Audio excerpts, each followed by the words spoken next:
सभापति महोदय, तीसरी बार मोदी जी की सरकार बनी है और हर जगह खुशी का माहौल है। हम भी खुश हैं, स्वाभाविक रूप से सरकार बनी, हम खुश हैं। देश की जनता तो खुश है ही कि मोदी जी की सरकार बनी। और विडंबना देखिए, जिनको हम सोच रहे थे कि दुखी होंगे कि हमारी सरकार बनी है और उनकी सरकार नहीं बनी, वो भी खुश है। तो मुझे तो समझ में नहीं आ रहा है, अगर चहुंदिक दिशा में खुशी का वातावरण है, हम खुश, देश खुश, वो भी खुश है, तो खतरे में कौन है और भयभीत कौन है? किसी को भयभीत नहीं होना चाहिए बंधु। आप तो खुश हैं, आप तो खुशी जाहिर कर रहे हैं, और डबल खुशी तो हमारे पास है।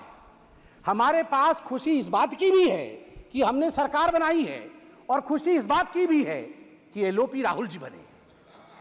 डबल खुशी है। और एक राहुल जी नहीं बने हैं, दो दो राहुल जी। आज एक राहुल जी ने कहा मैं आज एक नहीं हूं, मैं दो।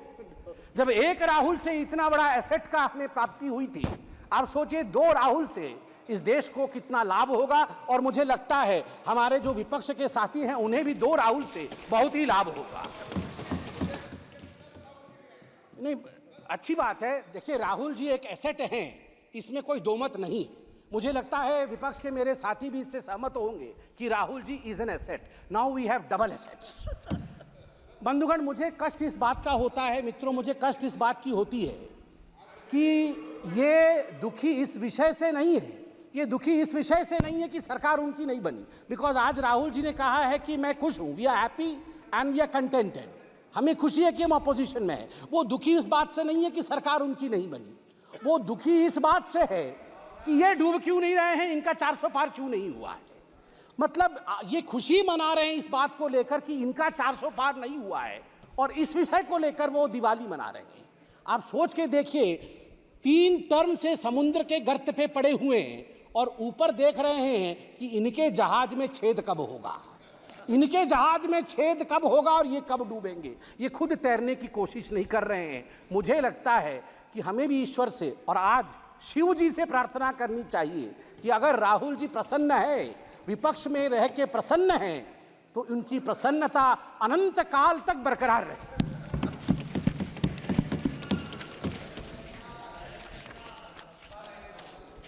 सभापति महोदय, मैं पहली बार सांसद बन के आया हूं। इससे पहले आप लोगों ने कई बार टीवी में देखा होगा।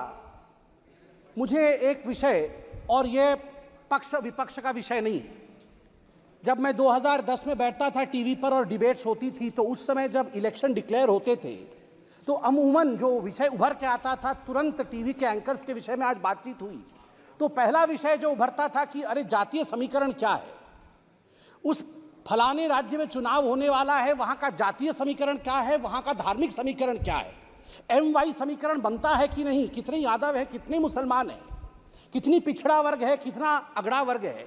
इस समीकरण से क्या हम सरकार बना पाएंगे, कौन सी पार्टी सरकार बनाएगी। टुडे आई कैन प्राउडली से that this narrative has been forever killed by the honorable Prime Minister Mr. Narendra Modi ji's narrative of development. For the first time in the Indian polity's history, the narration today is how many toilets have been constructed, how many Awas Yojanas have been sent to the poor people. पहली बार आज देश में चर्चा का विषय बना है कि देश में आज 12 करोड़ शौचालय है। देश में आज आवास योजना के माध्यम से 4 करोड़ घर पहुंचाए गए हैं। आज पीएम ग्राम सड़क योजना के माध्यम से 7,45,000 किलोमीटर सड़क बनी है। जल जीवन मिशन के माध्यम से 13 करोड़ घरों तक टैप वाटर पहुंचाया गया है। आज ODF 4 लाख से अधिक गांव आज ओपन डिफिकेशन फ्री ग्राम घोषित किए गए हैं। किसान सम्मान निधि आज लगभग 11 करोड़ 47 लाख किसानों को 3 लाख करोड़ रुपए उनके अकाउंट में डायरेक्ट बेनिफिट ट्रांसफर के माध्यम से दिया जा रहा है। Soil health card 23 crore soil health card बनाए गए हैं। उज्ज्वला के माध्यम से 9.5 करोड़ लोगों को गैस कनेक्शन दिया गया है। सबसे बड़ी बात है कि डीबीटी के माध्यम से लगभग 32 लाख करोड़ रुपए लाभार्थियों को दिया जा रहा है। याद करिए, एक ऐसा समय था जब तत्कालीन प्रधानमंत्री राजीव गांधी कहते थे मैं 100 पैसे भेजता हूं, 1 रुपए भेजता हूं, तो मात्र 18 पैसे नीचे पहुंचते हैं, बाकी बीच में ही समाप्त हो जाते हैं। आज मैं गर्व से कह सकता हूं कि प्रधानमंत्री नरेंद्र मोदी 100 पैसे पहुंचाते हैं तो 100 का 100 पैसा गरीब तक पहुंचता है, उसके अकाउंट तक पहुंचता है, कोई बिचौलिया खा नहीं सकता है। सभापति महोदय, आज डेमोक्रेसी को लेकर, लोकतंत्र को लेकर बहुत सारी बातें हुई हैं, और आज ही से नहीं, जिस दिन से ओथ टेकिंग चल रहा है, जिस दिन से शपथ समारोह चल रहा है, उसी दिन से लोकतंत्र को लेकर, संविधान की प्रतियों को लेकर बहुत बातें हो रही है। मैं जगन्नाथपुरी से आता हूं और आज मैं गर्व से यहां जय जगन्नाथ कहते हुए कहता हूं कि लोकतंत्र का जन्म जगन्नाथ धाम में ही हुआ। मैं बताऊंगा, वैज्ञानिक दृष्टिकोण से बताऊंगा क्यों हुआ। लोकतंत्र का जन्मदाता जगन्नाथ धाम है। जगन्नाथ मंदिर ने कलिंग के समय लोकतंत्र स्थापित किया। कलिंग अंग बंग कलिंग कहा जाता है। कलिंग के नरेश, कलिंग के राजा, कलिंग के सब कुछ भगवान जगन्नाथ है। वो तो जगत के नाथ हैं, वो तो ब्रह्मांड के नाथ हैं, मगर कलिंग में हम मानते हैं कि हमारे सर्वे सर्वा नारायण स्वयं हैं, जगन्नाथ है। वो रत्न सिंहासन पर बैठते हैं, रत्न सिंहासन से कलिंग का आसन वो संभालते हैं। उनका प्रतिनिधि वहां के गजपति महाराज होते हैं। मगर आप देखिए सुंदरता, लोकतंत्र का जन्म कैसे होता है। जगन्नाथ महाराज भी राजाधिराज जगन्नाथ, इस जगत के नाथ जगन्नाथ, रत्न सिंहासन को त्याग करके साल में एक बार वो रथारूढ़ होते हैं। वो कहते हैं मैं गरीबों से मिलने जाऊंगा, उनके घर तक जाऊंगा, जो मेरे पास नहीं आ सकते हैं मैं उनसे मिलूंगा। यही लोकतंत्र है, यह प्रजातंत्र है। और जब रत्न सिंहासन त्यज करके जगन्नाथ रथारूढ़ होते हैं, रथ पर आते हैं, तो गजपति महाराज, उड़ीसा के जो महाराज हैं, वो अपने हाथ में झाड़ू लेकर खुद जगन्नाथ के आगे झाड़ू चलाते हैं। उस दिन वो सफाई कर्मचारी बन जाते हैं। और गर्व के साथ मैं उत्कल पुत्र उड़ीसा का निवासी कह सकता हूं। इसी कारण से उड़ीसा में जाति प्रथा नहीं है, क्योंकि हमारे राजा को झाड़ू पकड़ना पड़ता है। जगन्नाथ के सामने लोकतंत्र चलती है, और लोकतंत्र की जगन्नाथ की भूमि में राजा भी झाड़ू मारने के लिए बाध्य है। उसे छेरा पोहरा कहते हैं। 7 तारीख को रथ यात्रा है, आप देखेंगे राजा स्वयं झाड़ू मार रहे होंगे और तभी जगन्नाथ आगे बढ़ेंगे। यह लोकतंत्र की महिमा है। जब तक सनातन है तब तक लोकतंत्र रहेगा भारतवर्ष में। सभापति महोदय, तीसरी बार मोदी जी की सरकार बनी है और हर जगह खुशी का माहौल है। हम भी खुश हैं, स्वाभाविक रूप से सरकार बनी, हम खुश हैं। देश की जनता तो खुश है ही कि मोदी जी की सरकार बनी। और विडंबना देखिए, जिनको हम सोच रहे थे कि दुखी होंगे कि हमारी सरकार बनी है और उनकी सरकार नहीं बनी, वो भी खुश है। तो मुझे तो समझ में नहीं आ रहा है, अगर चहुंदिक दिशा में खुशी का वातावरण है, हम खुश, देश खुश, वो भी खुश है, तो खतरे में कौन है और भयभीत कौन है? किसी को भयभीत नहीं होना चाहिए बंधु। आप तो खुश हैं, आप तो खुशी जाहिर कर रहे हैं, और डबल खुशी तो हमारे पास है। हमारे पास खुशी इस बात की भी है कि हमने सरकार बनाई है, और खुशी इस बात की भी है कि एलओपी राहुल जी बने। डबल खुशी है। और एक राहुल जी नहीं बने हैं, 2 राहुल जी। आज एक राहुल जी ने कहा मैं आज एक नहीं हूं, मैं 2। जब एक राहुल से इतना बड़ा एसेट का हमें प्राप्ति हुई थी, आप सोचिए 2 राहुल से इस देश को कितना लाभ होगा। और मुझे लगता है हमारे जो विपक्ष के साथी हैं उन्हें भी 2 राहुल से बहुत ही लाभ होगा। नहीं, अच्छी बात है। देखिए, राहुल जी एक एसेट हैं, इसमें कोई दो मत नहीं। मुझे लगता है विपक्ष के मेरे साथी भी इससे सहमत होंगे कि Rahul ji is an asset. Now we have double assets. बंधुगण, मुझे कष्ट इस बात का होता है, मित्रों, मुझे कष्ट इस बात की होती है कि ये दुखी इस विषय से नहीं है, ये दुखी इस विषय से नहीं है कि सरकार उनकी नहीं बनी। बिकॉज आज राहुल जी ने कहा है कि मैं खुश हूं, we are happy and we are contented, हमें खुशी है कि हम अपोजिशन में है। वो दुखी इस बात से नहीं है कि सरकार उनकी नहीं बनी, वो दुखी इस बात से है कि ये डूब क्यों नहीं रहे हैं, इनका 400 पार क्यों नहीं हुआ है। मतलब ये खुशी मना रहे हैं इस बात को लेकर कि इनका 400 पार नहीं हुआ है, और इस विषय को लेकर वो दिवाली मना रहे हैं। आप सोच के देखिए, 3 टर्म से समुद्र के गर्त पे पड़े हुए हैं और ऊपर देख रहे हैं कि इनके जहाज में छेद कब होगा, इनके जहाज में छेद कब होगा और ये कब डूबेंगे। ये खुद तैरने की कोशिश नहीं कर रहे हैं। मुझे लगता है कि हमें भी ईश्वर से और आज शिव जी से प्रार्थना करनी चाहिए कि अगर राहुल जी प्रसन्न है, विपक्ष में रह के प्रसन्न हैं तो उनकी प्रसन्नता अनंत काल तक बरकरार रहे।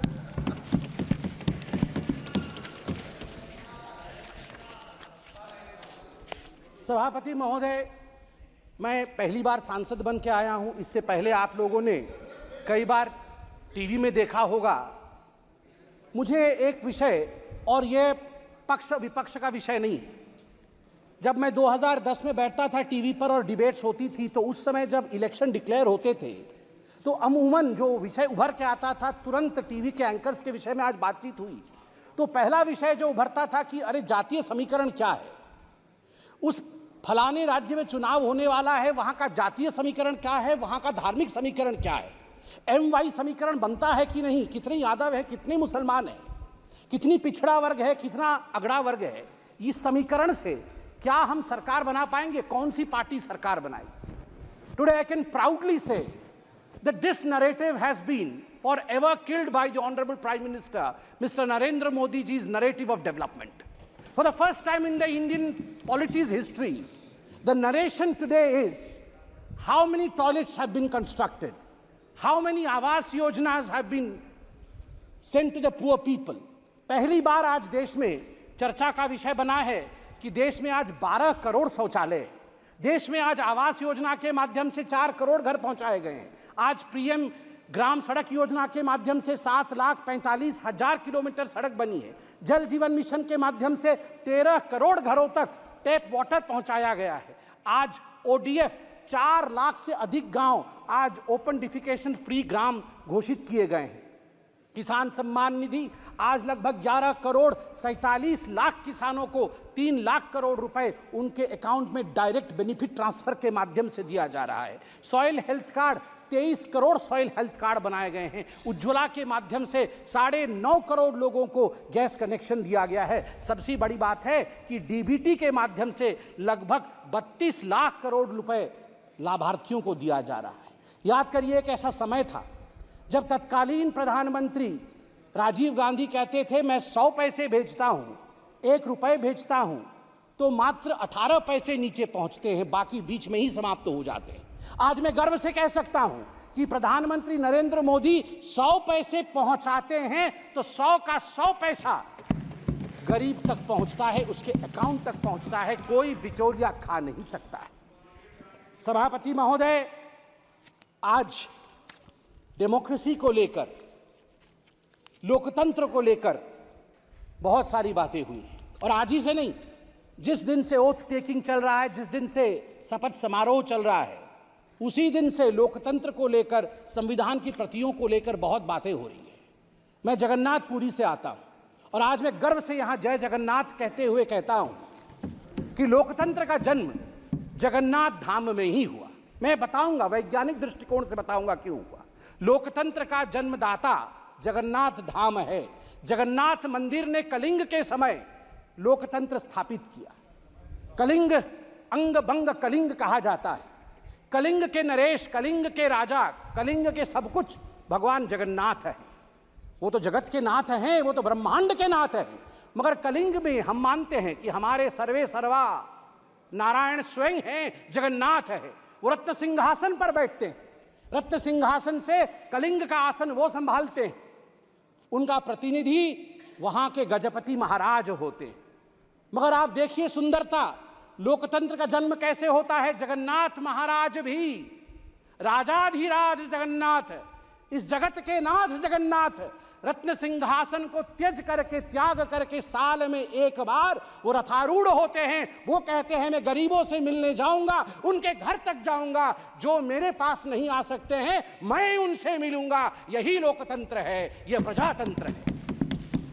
और जब रत्न सिंहासन त्यज करके जगन्नाथ रथारूढ़ होते हैं, रथ पर आते हैं, तो गजपति महाराज, उड़ीसा के जो महाराज हैं, वो अपने हाथ में झाड़ू लेकर खुद जगन्नाथ के आगे झाड़ू चलाते हैं। उस दिन वो सफाई कर्मचारी बन जाते हैं। और गर्व के साथ मैं उत्कल पुत्र उड़ीसा का निवासी कह सकता हूं, इसी कारण से उड़ीसा में जाति प्रथा नहीं है, क्योंकि हमारे राजा को झाड़ू पकड़ना पड़ता है। जगन्नाथ के सामने लोकतंत्र चलती है और लोकतंत्र की जगन्नाथ की भूमि में राजा भी झाड़ू मारने के लिए बाध्य है। उसे छेरा पोहरा कहते हैं। 7 तारीख को रथ यात्रा है, आप देखेंगे राजा स्वयं झाड़ू मार रहे होंगे और तभी जगन्नाथ आगे बढ़ेंगे। यह लोकतंत्र की महिमा है। जब तक सनातन है तब तक लोकतंत्र रहेगा भारतवर्ष में।